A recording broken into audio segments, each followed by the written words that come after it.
श्री केदारनाथ। दोस्तों स्वागत है आपका मेरे चैनल मनीष ट्रैवल फैक्ट में।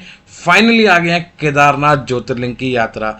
इस वीडियो में मैं आपको संपूर्ण जानकारी दूंगा केदारनाथ ज्योतिर्लिंग की यात्रा के बारे में और ए से लेकर जेड तक सारी चीज़ों को कवर करूंगा। तो वीडियो को बिना स्किप किए एंड तक देखिए श्री केदारनाथ जी की यात्रा। एक बार कमेंट सेक्शन में हर हर महादेव जरूर लिख देना। चलते हैं और शुरू करते हैं केदारनाथ जी की यात्रा। जय श्री केदारनाथ।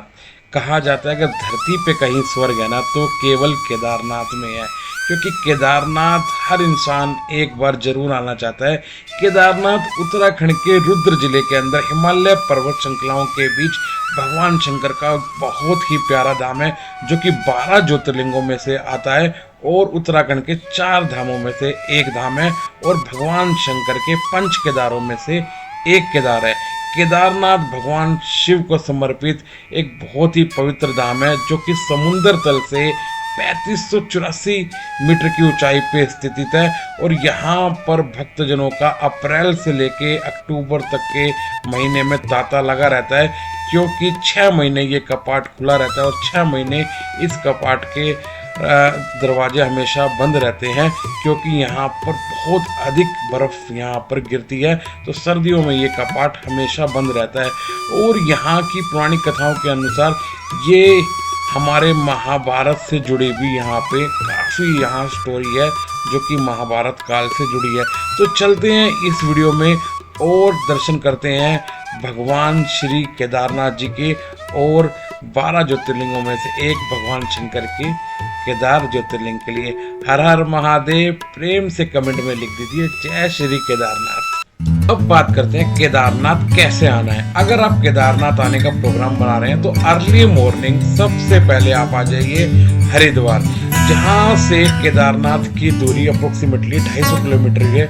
लेकिन आपको केदारनाथ ना के सोनप्रयाग के लिए यहाँ से बसेस मिल जाएंगी या प्राइवेट टैक्सीज मिल जाएंगी, जहाँ से आप इजीली सोनप्रयाग के लिए जा सकते हैं, जो कि 8 से 10 घंटे में आप सोनप्रयाग की 228 किलोमीटर की यात्रा पूरी कर लेते हो।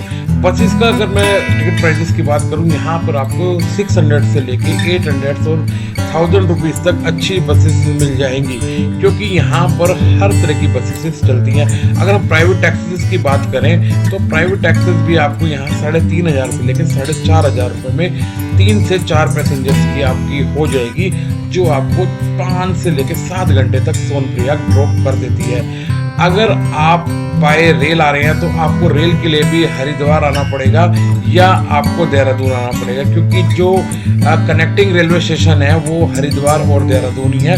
और अगर आप बाय एयर आ रहे हैं तो बाय एयर के लिए भी आपको देहरादून आना पड़ेगा, जोली ग्रैंड एयरपोर्ट, जो कि देहरादून से 25 किलोमीटर की दूरी पे है। तो आप देहरादून आके या हरिद्वार आके ऋषिकेश आके आप बाय बस आप यात्रा कर सकते हैं सोनप्रयाग की, या आप अपनी पर्सनल टैक्सी लेके भी सोनप्रयाग आते हैं। हमने अपने इस रूट के अंदर पर्सनल टैक्सी ली थी और हमने सोनप्रयाग की 228 किलोमीटर की यात्रा 6 से 7 घंटे के अंदर यहाँ कवर कर दी थी। आपको अर्ली मॉर्निंग हरिद्वार, देहरादून या ऋषिकेश यहाँ पे आ जाना है और यहाँ से आपको टैक्सी से, बसेस से, जो भी आपको कंफर्ट लगे आपको ये यात्रा करनी है और इवनिंग या नाइट से पहले आपको सोनप्रयाग पहुंच जाना है। चलते हैं वीडियो में और कवर करते हैं और भी इंफॉर्मेशन। जय श्री केदारनाथ। सोनप्रयाग पे आप इवनिंग में 5 से 6 बजे तक, मैक्सिमम 7 बजे तक पहुंचो और वहां पर आप होटल्स लेके स्टे करो। होटल्स यहाँ पे आपको इजीली 1500 से 2000 और मैक्सिमम 2500 तक आपको अच्छे होटल्स मिल जाएंगे। और यहाँ पर आप ऑफलाइन रजिस्ट्रेशन भी करा सकते हो अपनी 4 धाम यात्रा का या केदारनाथ यात्रा का, अगर आप एक धाम के लिए जा रहे हैं। अदरवाइज आप रजिस्ट्रेशन किए touristcare.uk गवर्नमेंट की वेबसाइट पे आने से पहले अपना रजिस्ट्रेशन करा सकते हो, जो कि बहुत सिंपल है। ऑनलाइन आप इजीली कर सकते हो, केवल आधार कार्ड चाहिए होता है। अदरवाइज आप यहाँ आके भी ऑफलाइन रजिस्ट्रेशन करा सकते हो।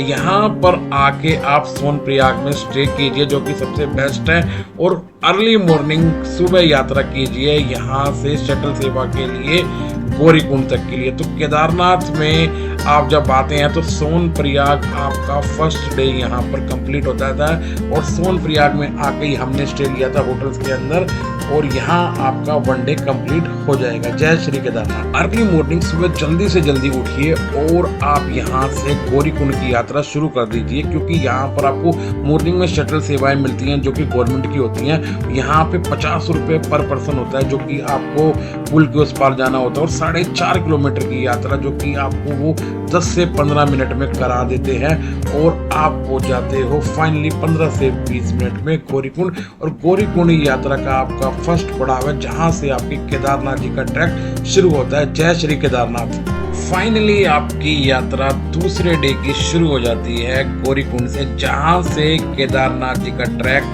16 से 18 किलोमीटर का है, और यही यात्रा का ट्रैक है जहां से आपको पैदल यात्रा करनी है। गौरीकुंड से केदारनाथ की इस यात्रा में आपको 4 किलोमीटर पे जंगल चट्टी, भीमबली, 7 किलोमीटर पे लिंचोली बेस कैंप, और फिर केदारनाथ जी का ज्योतिर्लिंग आपके यहाँ आ जाता है। और कई लोग गौरीकुंड पर आके ही अपना फर्स्ट डे यहाँ पे करते हैं। जो लोग जल्दी यात्रा शुरू कर देते हैं और पहुंच जाते हैं सोनप्रयाग में, तो कई लोग यहाँ पर आके सोनप्रयाग से रात को ही गौरीकुंड आ जाते हैं और यहाँ पे स्टे ले लेते हैं। एक चीज़ मैं आपको और बता देता हूँ, गौरीकुंड से जब आप पहुँचते हो, आपकी यात्रा शुरू करते हो, तो आप ये चीज़ें कंफर्म कर लो कि आपकी इस ट्रैक के अंदर आपके पास गर्म कपड़े, रेनकोट, ट्रैकिंग शूज, आपकी ट्रैकिंग स्टिक, और आपके पास नगद, पावर पैम्प, और आपकी मेडिसिन, पानी की बोतल, और ड्राई फूड, आपका एनर्जी बार, ये सारी चीज़ें आपके पास होनी चाहिए। अगर आपके पास नहीं है तो आप गौरीकुंड से ये चीज़ें खरीद सकते हो, क्योंकि यहाँ पे मार्केट है, आपको ईजिली मिल जाएगी। इसके बाद आपको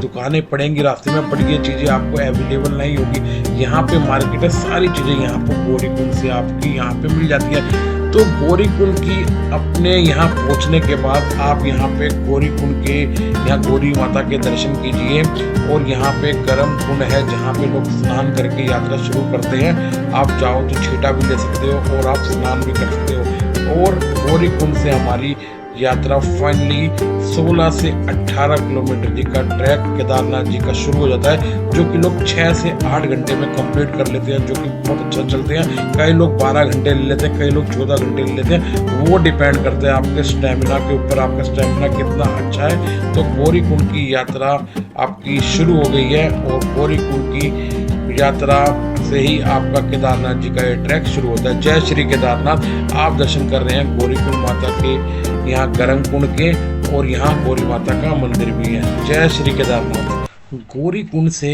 अगर आप अपनी इस यात्रा को घोड़े या पिट्ठू या पालकी के थ्रू करना चाहते हैं, तो गौरीकुंड से आपको घोड़े मिल जाएंगे, जहाँ आपको आप भीमबली तक उनको ले जा सकते हो। वहाँ पे आप तक का टिकट प्राइसेस यहाँ पे ले सकते हो, या आप रामबाड़ा तक जा सकते हो, या बेस कैंप तक जा सकते हो, या छोटे लिंचोली तक जा सकते हो, या केदारनाथ जी के धाम तक जा सकते हो। प्राइजेस सबके बोर्ड पे लिखे हैं, गवर्नमेंट के प्राइजेस हैं।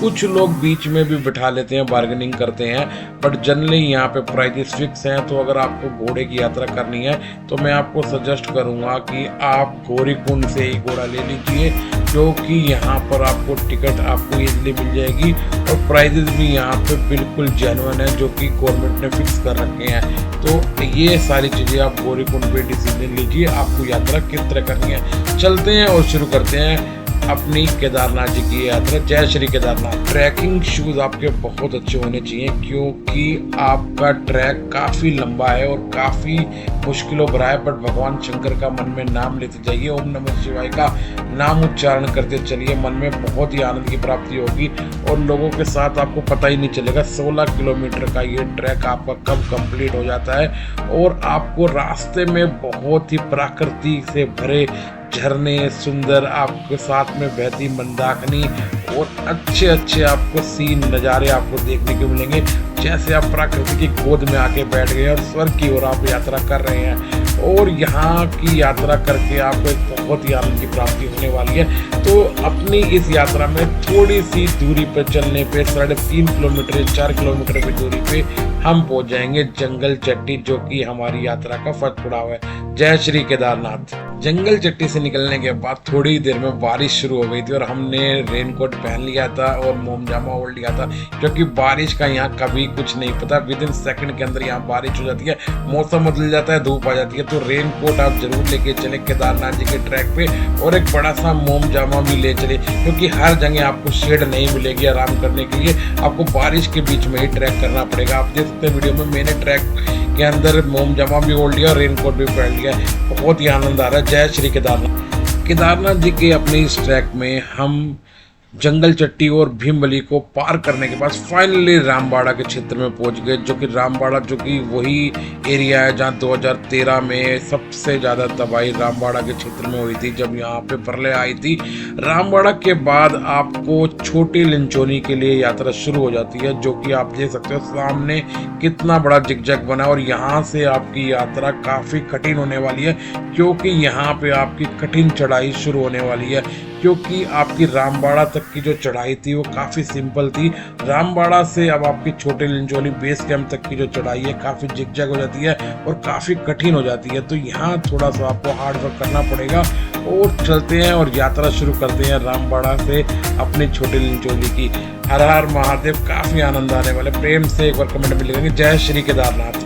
फाइनली छोटे लिंचोनी पहुंचने के बाद आपको केदारनाथ जी के धाम का दर्शन हल्का हल्का होने लग जाएगा, और पर्वत श्रृंखलाएं आपको दिखने लग जाएगी, जो कि हिमालय से और बर्फ से ढकी हैं। आपको एक अलग ही आनंद की प्राप्ति हो जाएगी। छोटी लिंचोनी से आपको फिर थोड़ी सी दूरी पे ही आपको आगे चलना है, बेस कैंप आ जाएगा, और बेस कैंप क्रॉस करने के बाद आपको बाबा के धाम के, बाबा के ज्योतिर्लिंग के, बाबा के मंदिर के दर्शन हो जाएंगे, और एक मन में बहुत ही ज़्यादा आनंद की प्राप्ति आपको होने वाली है। और कमेंट सेक्शन में आप लिख दीजिए जय श्री केदारनाथ, हर हर महादेव, और फाइनली आपको बाबा का धाम दिख जाएगा जहां सब आना चाहते हैं। जय श्री केदारनाथ। आपका 14 से 16 से 18 से जितने सब अलग अलग अंदाजा चाहते हैं किलोमीटर का ट्रैक आपका पूर्ण हो गया, और आप पहुंच गए फाइनली केदारनाथ ज्योतिर्लिंग। जय श्री केदारनाथ। फाइनली केदारनाथ धाम पे पहुंचने के बाद आप होटल्स ले सकते हैं, बट होटल्स के यहाँ ऑप्शन बहुत कम है, आप ऑनलाइन बुकिंग करा के आते हैं तो ही आपको मिलते हैं। अदरवाइज यहाँ पे आपको टेंट मिल जाएंगे, जो कि आपको 500 से लेके 600 से लेके आपको अच्छे टेंट मिल जाएंगे पर पर्सन, जो कि आपको गद्दा, रजाई, लाइट की सारी सुविधाएं देते हैं, और वॉशरूम इनका सेपरेट होता है, थोड़ी सी दूरी वॉकिंग डिस्टेंस पे जाना पड़ता है। आप यहाँ टेंट ले सकते हैं और अपने ही आप नाइट यहाँ स्पेंड कर सकते हैं, और मॉर्निंग में आप अपने दर्शन के लिए निकल सकते हैं। आप देख सकते हो मैंने यहाँ पे टेंट लिया था, जिसमें हम 4 बंदे थे, जिसमें 500 रुपीज़ पर पर्सन था, और बहुत अच्छा टेंट था, आप देख सकते हैं अंदर से। और इन्होंने सारी सुविधाएं हमें उपलब्ध कराई थी, जो कि रजाई, गद्दे, और हमें लाइट का, और टॉयलेट इनका थोड़ा सा दूर था लेकिन अच्छा था। तो आप टेंट लेके अपनी यहाँ नाइट स्टे कर सकते हैं, और यहाँ पर आपको काफ़ी अच्छा फील होगा, और यहाँ पे आपको बाबा के धाम में रात बिताने का समय मिलेगा। सुबह अर्ली मॉर्निंग हम उठने के बाद लग गए दर्शनों की लाइन में, जो कि मंदिर की टाइमिंग सुबह 4 बजे ओपन होता है और रात के 9 बजे तक खुला रहता है, और दोपहर को 3 बजे से लेके 5 बजे तक मंदिर क्लोज रहता है। सुबह 4 बजे से लेके दोपहर के 1 बजे तक मंदिर के अंदर स्पर्श दर्शन होते हैं, उसके बाद स्पर्श दर्शन नहीं होते। फिर 3 बजे मंदिर ओपन होता है, और रात के 8 से 9 बजे तक आपको दूर से दर्शन करने को मिलते हैं। इसमें आपको रात को 12 बजे से लेकर 4 बजे तक दर्शन होते हैं, जो कि पंडितों के द्वारा कराए जाते हैं। उसके लिए टिकट आपको लेनी पड़ती है, जो कि 5500 रुपये की होती है, जिसमें मैक्सिमम 5 बंदे आप आ सकते हो। ये भीमशिला के पास मिलती है ये टिकट, और केवल 200 टिकट ये लोग अलाउड करते हैं। अगर 200 टिकट में आपका नंबर आ गया तो आप ये ले सकते हैं, अदरवाइज आपको नहीं। अदरवाइज आपको मॉर्निंग में या इवनिंग में दर्शन करने पड़ते हैं। जय श्री केदारनाथ, हर हर महादेव। प्रेम से एक बार कमेंट में करते हैं जय श्री केदारनाथ। केदारनाथ ज्योतिर्लिंग के दर्शन करने के बाद इसके अलावा आप यहाँ पर रेतस कुंड के दर्शन कर सकते हैं, जहाँ पर ओम नमः शिवाय बोलने पानी में बुलबुले उठते हैं, और ऊपर घाटी पे आप भैरव जी के दर्शन कर सकते हैं। और मंदिर के पीछे थोड़ी सी दूरी पे ही आप शंकराचार्य जी की समाधि के दर्शन कर सकते हैं, जो कि बहुत ही भव्य दर्शन है। यहाँ पर भी आप जरूर आए और दर्शन करें। इसके अलावा आप मंदिर के पीछे ही अमृत कुंड के दर्शन कर सकते हैं, और यहाँ से जल ले जा सकते हैं अपने घर के लिए। और इसके बाद आप चले जाइए भीमशिला, जो कि मंदिर के बिल्कुल पीछे ही है। और 2013 में जब यहाँ पे तबाही आई थी, तो इसी शिला ने यहाँ पे रक्षा की थी केदारनाथ जी के मंदिर में। और रात्रि में आप आ जाइए यहाँ पर मंदिर के बाहर, जब मंदिर क्लोज हो जाता है तो यहाँ का भी आनंद आपको देखने को मिल जाता है। साधु संत यहाँ कीर्तन करते हैं और यहाँ पे बहुत ज़्यादा ठंड होती है और लोग यहाँ पे मत्था टेकते हैं मंदिर बंद होने के बावजूद भी। और अपनी इस यात्रा का अंतिम पड़ाव है। होप आपको वीडियो अच्छी लगी होगी। वीडियो अच्छी लगी तो वीडियो को लाइक करना, शेयर करना, कोई क्वेश्चन हो तो कमेंट करना। जय श्री केदारनाथ, हर हर महादेव।